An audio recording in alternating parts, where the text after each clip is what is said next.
Hello everyone, welcome to BlogHunch. Today I have a great news to share with you all, and that is we have released digital products.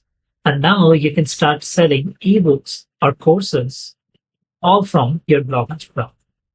In this video, we will see how to set up your blog and make it ready to sell your first ever digital product. Let's head over to the settings. And here you will find these integrations. Click on that one and you will see Stripe and Razorpay. These two are payment gateways.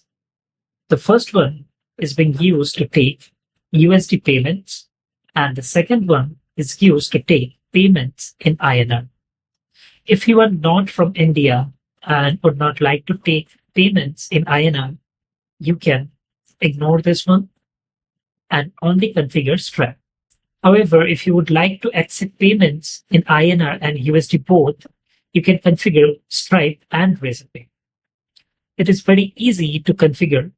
Just click on this button and put your key and secret and hit the save button. Once it is saved, it will be connected. Now we are ready to start accepting payments in your blog.